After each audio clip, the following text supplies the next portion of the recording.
Everybody make that joyful noise. Everybody make that joyful noise. Good morning. Hi, I'm Kathy Graves.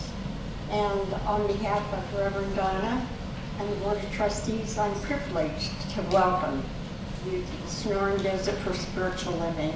It's great here. So good. So whoever you are and wherever you are on your spiritual path, you're truly welcome here. Here you will be validated, supported, and encouraged to be all that you are meant to be. Our vision statement is live in action every day in every way. And we express this love by learning and living the principles of the science of mind. You'll find our declaration on principles at the back of your program. So please join me now in reading them. I believe there's an intelligence operating throughout the universe. I believe this intelligent power is only good. I believe this intelligence expresses as me. I believe through my conscious use of this power, I create my life as happy, healthy, and complete, and so it is.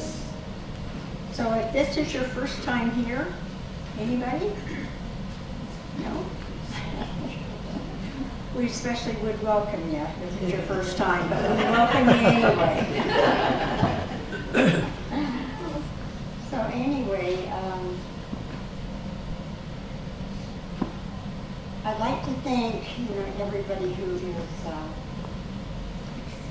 assisting to make this morning possible, and so many helpers here: Susan, Ray, John, Mona, Wanda, Doug, John. Lots and lots of people here really are helpers. So if I forgot your name, we thank you anyway. And so we want to put our attention to the announcements in the bulletin. So, and if you're watching us online, please visit CSLAC or for our announcements and events calendar. Thank you.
good of you back this morning.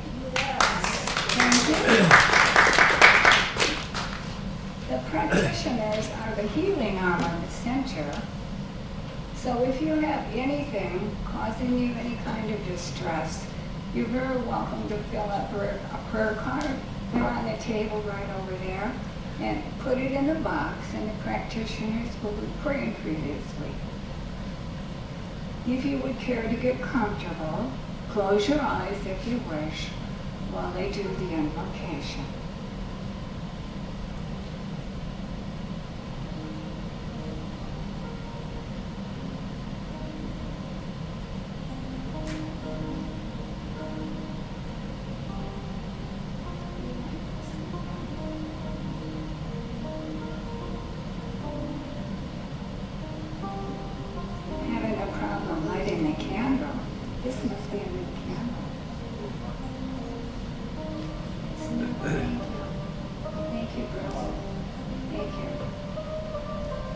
Close your eyes and get comfortable if you wish while I do the invocation. I know there is just the one life, and this life is in, around, and through all, because this life is all. Each of us is one in spirit. Being one in spirit, we are free to express compassion, and we are free to express love. Our love for each other and for God is so strong that nothing can ever sever it. God, who is love, is what we are, and is what we will always be. And let us affirm that now as we say together, and so it is.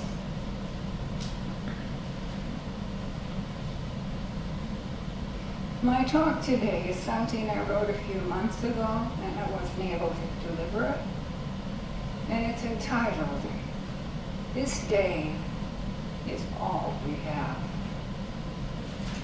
We are so very good at making plans for tomorrow. The truth being, we can only live one day at a time. We're only able to handle this day. Actually, we can only handle this very moment. There is no reason for us to worry about anything that occurred yesterday, or for us to have any concern with what may occur tomorrow. Just concentrate all your energy right now on what you are doing this very moment. We always have an option to learn from what happened yesterday. Perhaps there was a lesson there that we needed to learn. With each new day, we're presented the opportunity to view it as a blessing, if we choose. So do not let your mind get stuck on the past. Or do not create fear about what you believe could happen tomorrow. We always have a choice with each new day that is presented to us. So decide to bring more loving thoughts into your life. This day, this very moment, is all that you have. So choose to create more love, peace, and joy in your life. Thank you. Namaste.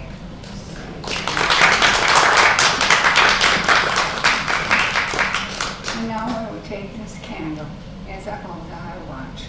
Thank you.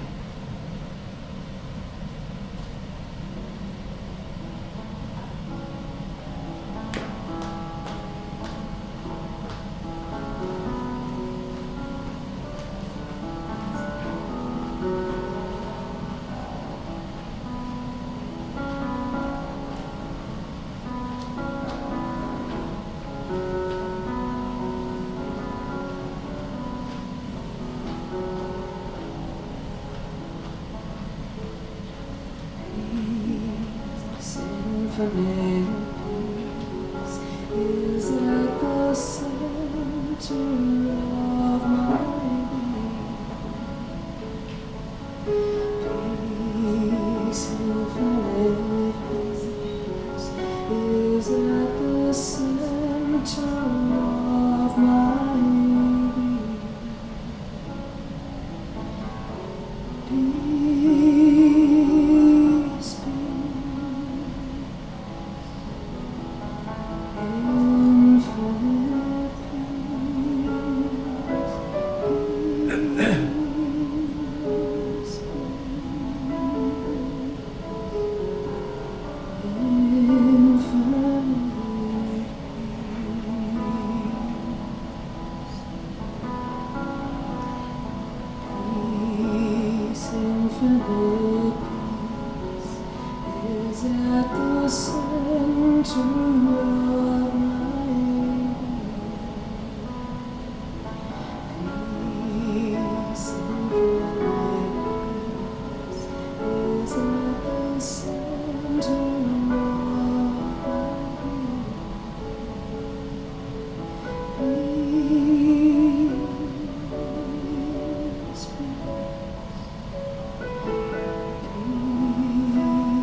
Good morning. Good morning.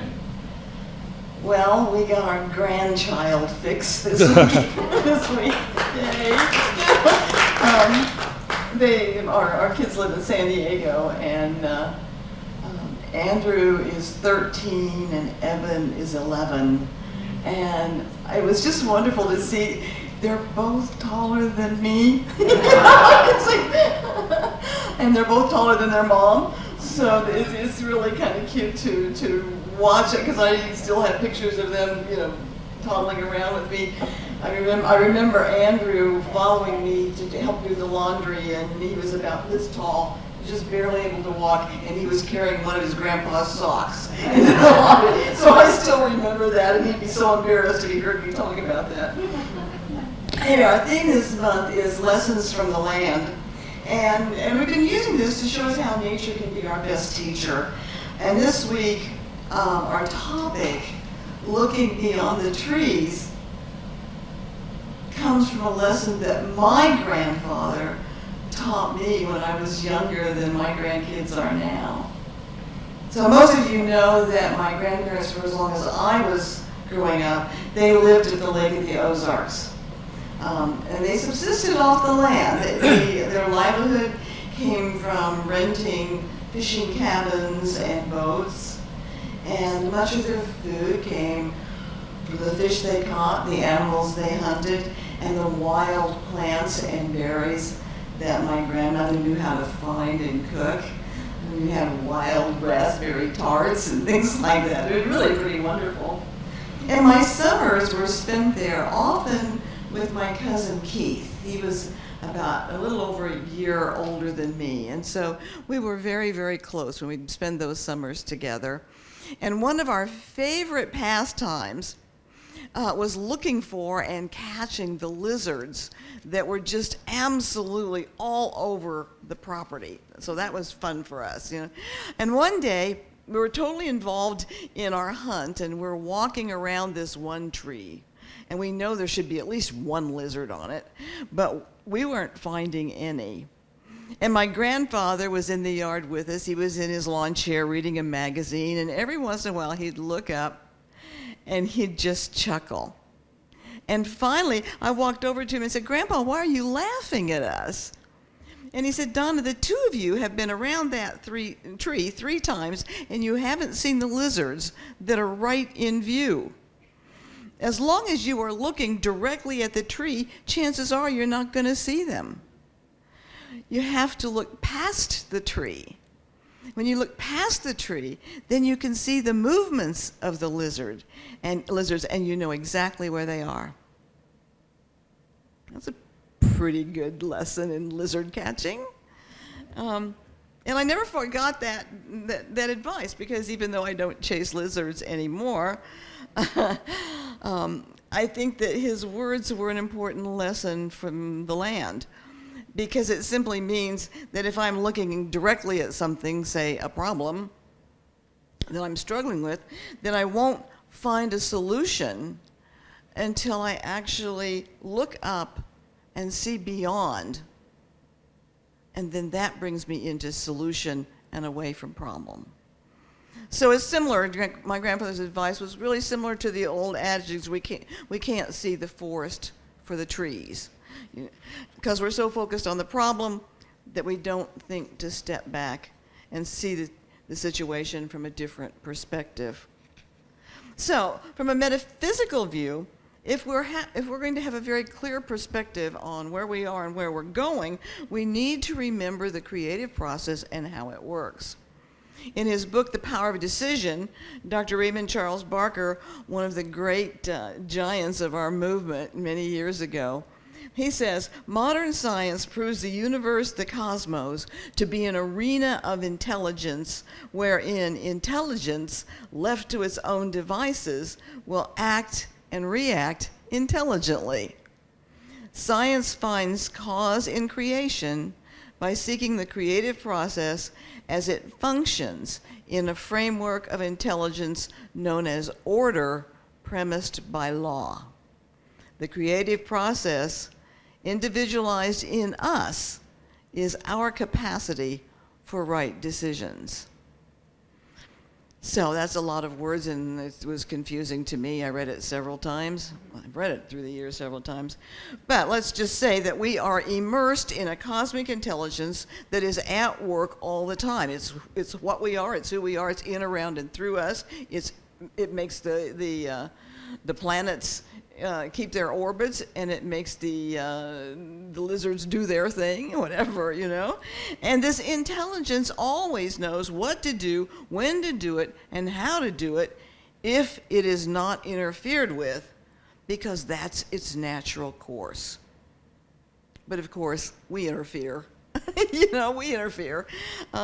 So our lesson begins, I think, with learning to trust this intelligent power. I've been talking about this kind of all month. And that means that we do need to spend time in the silence communing with this power. And that way, when we do that, we're able to distinguish cosmic intelligence from ego. On his website, Deepak Chopra has an 8-step process to fulfilling our desires. And I think it's also a process that will help us look beyond the trees so that we can make some intelligent decisions in our life that reflect this cosmic consciousness as it works through us. And there's flyers. I did a little thing. There's some pink pages on the table. If you want these 8, be sure and take them home with you. But step 1, he says, is ask for guidance. The heart is more refined and closer to your source than your mind, which easily gets confused and filled with doubts. That doesn't mean that you should abandon your common sense and the rational mind, but always remember that first impulse from your heart, that's your higher self talking. He tells us, sit quietly, close your eyes, and bring your awareness into your heart center in the middle of your chest. Ask, what do I really want? What does my soul yearn for? And then just listen. And try not to judge or evaluate. Just listen to the message from your heart. And I think that this is a good way that we do learn to distinguish between spirit and ego. Because if we have a message that hurts another to get what we want, that will never come from the heart. But when we listen to our heart messages, they will always be about love, even as we seek personal fulfillment. And by the way, don't worry if you don't get a message, if you don't hear words. because I don't always, or rarely do I get voices, but what I do get during the day is I get an intuitive message, or I get a little sign that says I'm on the right track, a little, what I call God giggle. Something happens, oh, okay, I'm cool, I got this, So don't worry if you don't get a voice, Step 2 is focus your attention. And he says, now bring your attention to the area you want to change, or where you want the desire to manifest.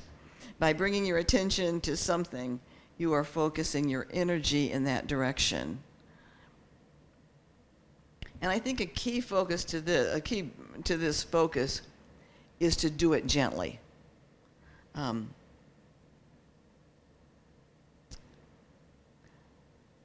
If we force ourselves to focus on something, then we're trying to make something happen. And the minute we try to make something happen, we're coming from ego. So it's not going to happen. That's just the way that works. I had a friend that said, we're not here to make something happen, we're here to make it welcome. And I love that concept. So when we gently return our attention to what we truly want, gently, then we are allowing it to happen. We're making it welcome. And step 3 is to set an intention. And Detach says, here it's important to make sure you are desiring what you want and not what you don't want. Remember, what you put your attention on grows. And this is strictly for me with my knee. He says, for example, rather than desiring for the pain in your knee to go away, and thereby focusing on pain, desire to be able to run and jump and dance freely. So with your attention set, express your desire in a simple phrase or sentence, and that gives direction to the energy, and it activates the energy to begin manifesting your desire. And then the 4th one is release your desire.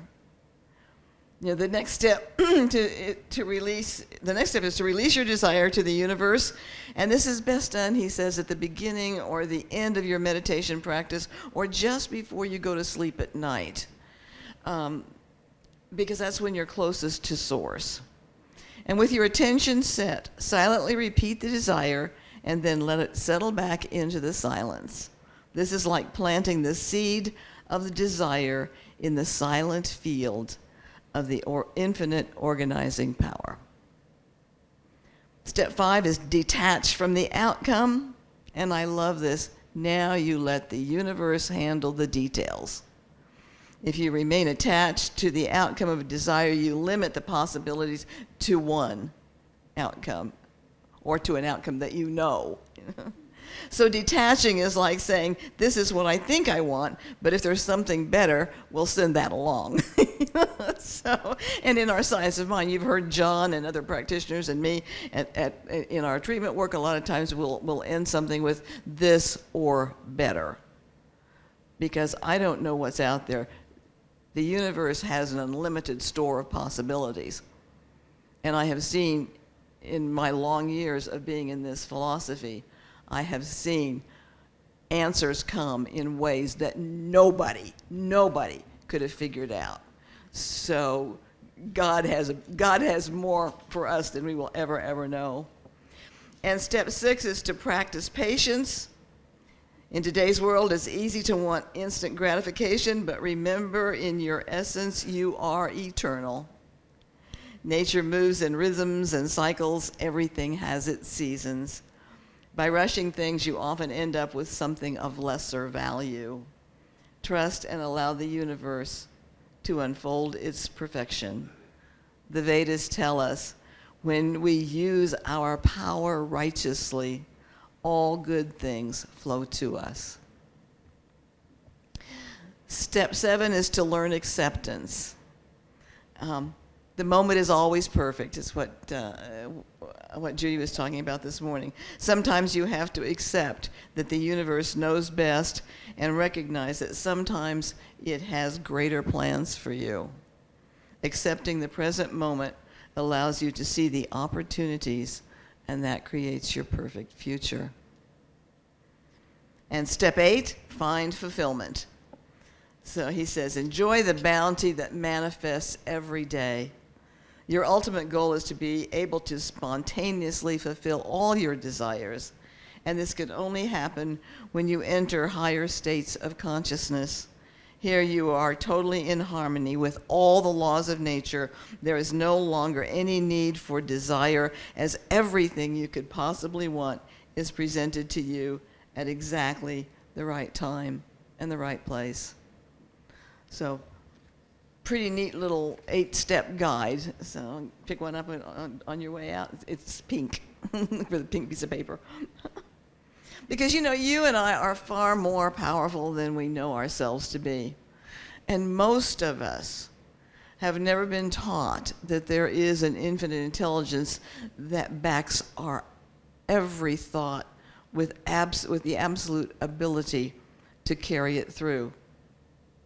We've not been taught that the attributes of love, truth, beauty, joy, harmony, of peace are God's attributes and they are ours, nor have we been taught to trust that. I think most of us have not been brought up with the idea that there is a oneness, a unity, a connectedness behind all that appears to be separate. And that's what we have been taught. The world appears to be separate is the real world. I grew up that way. I think most of us did. And herein lies our dilemma, because the choices that we make from a sense of separation from our ego will almost always be out of alignment with universal divine intelligence. And that's because inside they come from distrust, fear, or our need for self-preservation. So you and I, as spiritual pilgrims seeking a better way of living for ourselves and for the world, we need to take time to look at the perspectives, the points of view, the perceptions that we are holding. Just take a look at them. What am I holding? And if we can trust that the Spirit within us knows what to do, when to do it, and how to do it, and we are willing to follow that guidance, then that is, as Dr. Barker says, we are increasing our capacity for right decisions. We are looking beyond the trees and even beyond the forest because we are coming from that place of oneness, no doubt, no separation. Dr. Ernest Holmes says, amidst the din and uproar of our lives, the accumulated fear, doubt, and confusion of the ages, there always has been and always will be a still small voice within that seeks to proclaim itself through us. In the silence of the soul's communion with the great cause of all being, into the stillness of the absolute, into the secret place of the Most High, back of the din and ceaseless roar of life, we shall find a resting place and a place of real spiritual power. So if you and I take 20 minutes each morning in that stillness, we will find ourselves connecting with that inner intelligence, that inner spiritual power. And we might not feel it at first, but if we persist, we're going to start to feel a sense of peace. Things will change slowly. And we will know enough that we can revisit it during the day. And just with a few deep breaths, we can go into that silence where we were at first thing in the morning and put us back into that sense of peace. And as we begin to commune with this cosmic intelligence, knowing that it is in us, guiding us, then I think another step that we need to consider is to figure out what's my job versus what's God's job. Because I think sometimes we take over God's job. You know, there's a little poem about taking your broken heart to God to mend it, but then we kept taking it back, and God said, "My child, you never did let go." You know, I've always suspected that we often get in the way of our own good, and that's why I like Deepak's idea of letting the universe handle the details. We can look at it. If it's a detail, that's not our job, unless there is something intuitive that says it is. And we'll know that. We'll know that.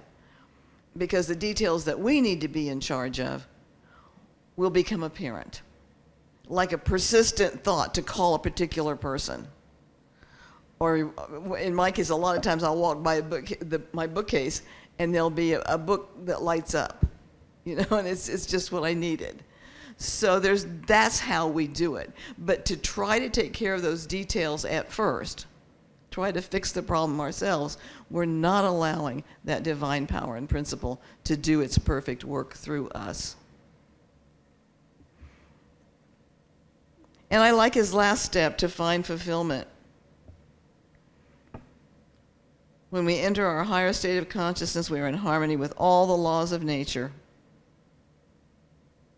And then it becomes our duty to carry it forward so that that consciousness flows through everything that we think, everything that we say, everything that we do, and it touches other people. Ernest Holmes says there's an irresistible, universal, and divine urge within us to be happy, to be whole, and to express the fullness of life. The latent divinity within us stirs our imagination, and because of its insistent demand, impels and compels our growth. It is back of every invention. It proclaims itself through every creative endeavor. It has produced sages, saints, and saviors, and will, when permitted, create a new world in which war, poverty, sickness, and famine will have disappeared. When our personal choices come from a spiritual perspective that values spiritual attributes as our priorities, then those choices not only affect the value and experiences of our own lives, but we are preparing the groundwork for an empathic civilization. It doesn't take too many people to feel the same thing and to come through a vision. We've seen it when we've done our visioning here at this church. We have seen what we can do by just simply holding a vision, setting an intention, and with love seeing it through. So when you and I can see beyond the trees, beyond those petty things in our lives, to the bigger picture of an intelligent universe filled with love, truth, beauty, joy, harmony, peace, then you and I have the capacity to be change agents for ourselves and for a world in which war, poverty, sickness, and famine have disappeared. Thank you. Namaste.